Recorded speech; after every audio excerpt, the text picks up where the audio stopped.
ठीक है, आज हम बात करें एक बहुत इम्पोर्टेंट टॉपिक है अपना श्रीधराचार्य सूत्र। भाई ये बात नहीं करने लेकिन ठीक है, समझने की कोशिश करने का है। श्रीधराचार्य सूत्र का होता अपनो एक दूसरो नाम एक इलाज अपन का कहत मूल सूत्र। ठीक है, मूल सूत्र। अब भाई इसका यूज कहाँ पे है, कब इसको आवश्यकता अपन हो काय पड़ी, ध्यान दो। जैसे अपन गुणनखंड के सवालों की बात करें, ठीक है, इस प्रकार के गुणनखंड आ जाए, जैसे मान लो एक्स स्क्वायर प्लस के 4x प्लस के 1 बराबर 0। ठीक है, जब इस प्रकार के सवाल आए अपने सामने कि जिनके गुणनखंड अपन आसानी से नहीं कर पा रहे थे, मतलब जैसे गुणा करे पे 1 चाने और जोड़ने पर हम 4 चाने, इस प्रकार के सवालों के आंसर हमें नहीं मिल रहे थे, तो इस प्रकार के सवालों की लाज सॉल्व करवे, ठीक है, श्रीधराचार्य यानी मूल सूत्र का इस्तेमाल किया गया। अब मूल सूत्र होत का है उसके लाज में पहले ध्यान दो, ठीक है, पहले उसके समझो बहुत जरूरी है। तो भाई जितने भी द्विघात समीकरण हैं, ठीक है, जितने भी दो घात वाले समीकरण हैं, इनका एक व्यापक रूप होता है। तो पहले हम इनका व्यापक रूप की बात करें, व्यापक, ठीक है, रूप।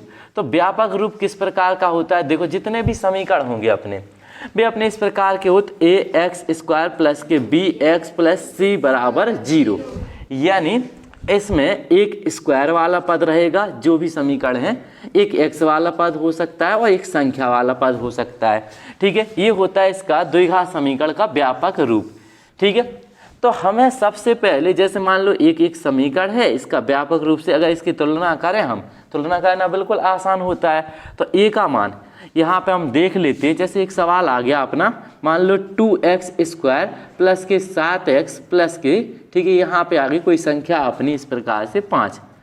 अगर इसकी व्यापक रूप से तुम्हें तुलना करनी है, व्यापक रूप क्या होता है अपना ax स्क्वायर प्लस के bx और प्लस c बराबर 0।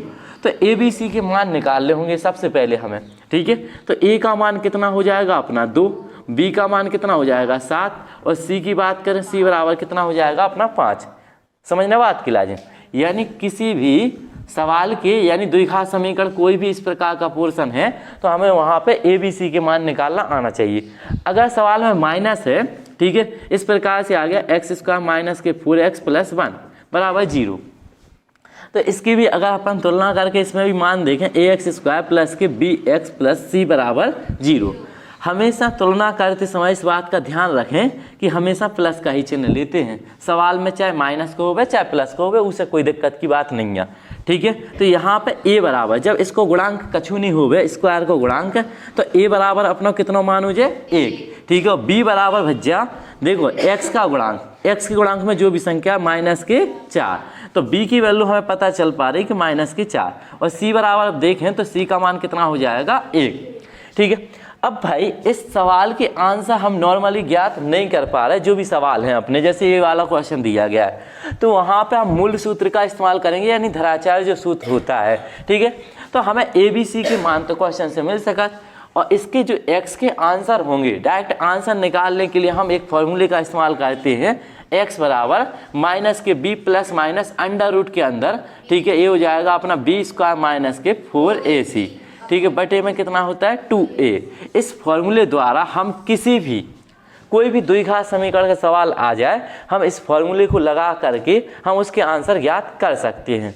तो सबसे पहला काम तो आज यही है, पहला काम तो आज यही है कि द्विघात समीकरण कोई भी है उसके आंसर तुम्हें ज्ञात करने, आंसर निकालने हैं, तुम नॉर्मली नहीं सोच पा रहे। ठीक है, कि गुणा करने पे कितने चाहिए, जोड़ने पे कितने चाहिए, तो इस प्रकार के सवाल के लिए हम इसके व्यापक रूप से तुलना करके ए बी सी के मान निकाल ले, और इस फॉर्मूले के द्वारा, इसका नाम है श्रीधराचार्य सूत्र या मूल सूत्र भी कह सकते हो, हम एक्स की डायरेक्ट आंसर निकाल सकें। जैसे मान के चलो एक सवाल है एक्स स्क्वायर प्लस के 5x प्लस के 6 बराबर 0, इसमें एक्स की वैल्यू तुम आसानी से निकाल लो।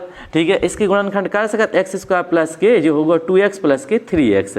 ठीक है, ज्ञात करना है तो शून्यांक हम आसानी से निकाल सकते x प्लस के, जैसे मान लो 3 हो गया, एक कोष्टक में x प्लस के 2, इनको अलग अलग 0 के बराबर करते हैं, x प्लस 3 बराबर 0, तो x बराबर माइनस के, ये कितना हो जाएगा 3, और x प्लस के 2 बराबर 0 करें तो x बराबर माइनस के 2।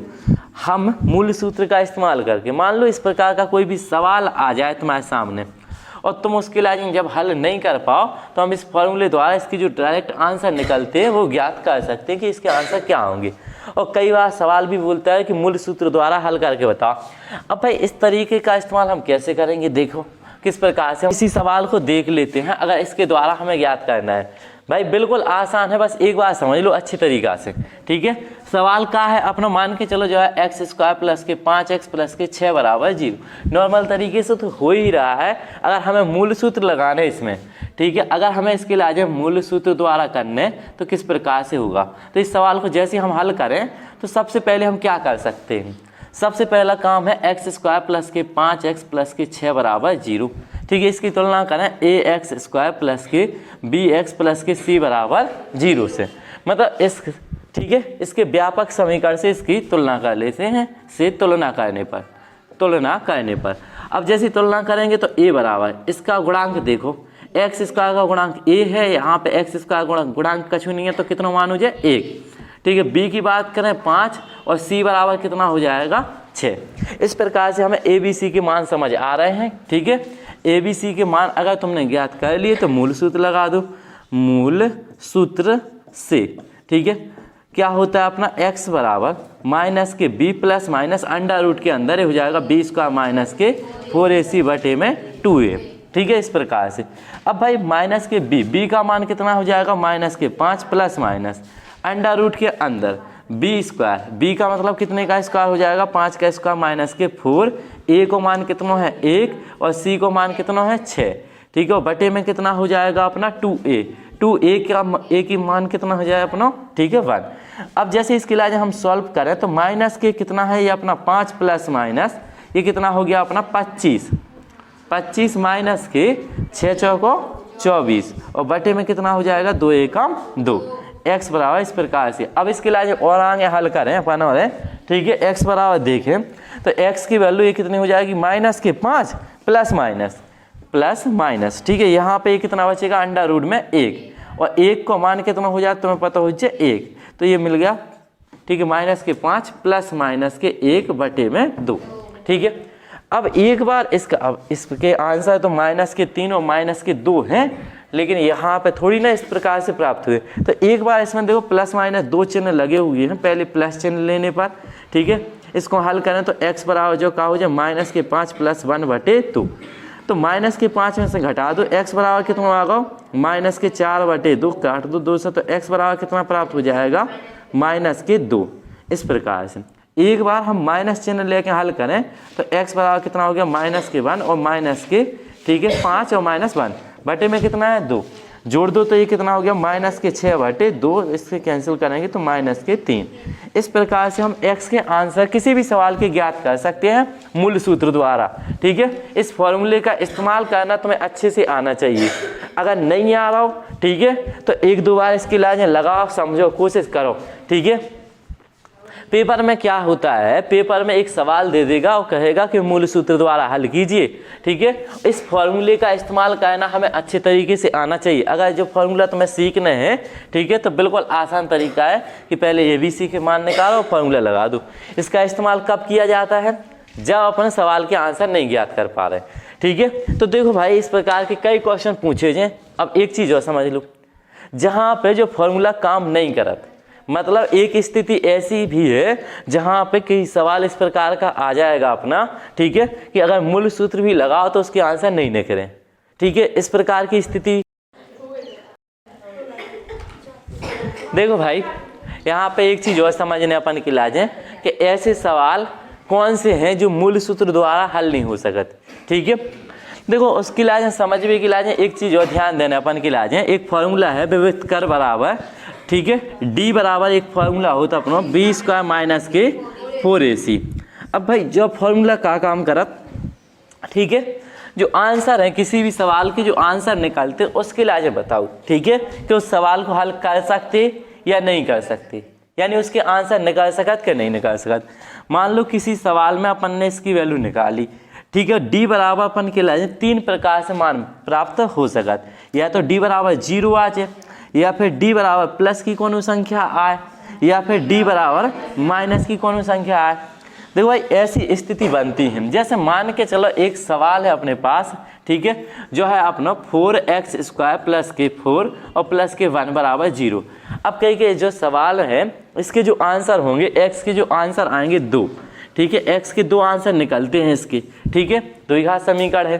तो ये दोनों आंसर अपन ज्ञात कर पाएंगे पहली बात कि नहीं, यानी जो सवाल हल हो सकत के नहीं, और दूसरी बात हल हो भी जाए तो कैसी आंसर आए, समान आए आंसर के अलग अलग आए।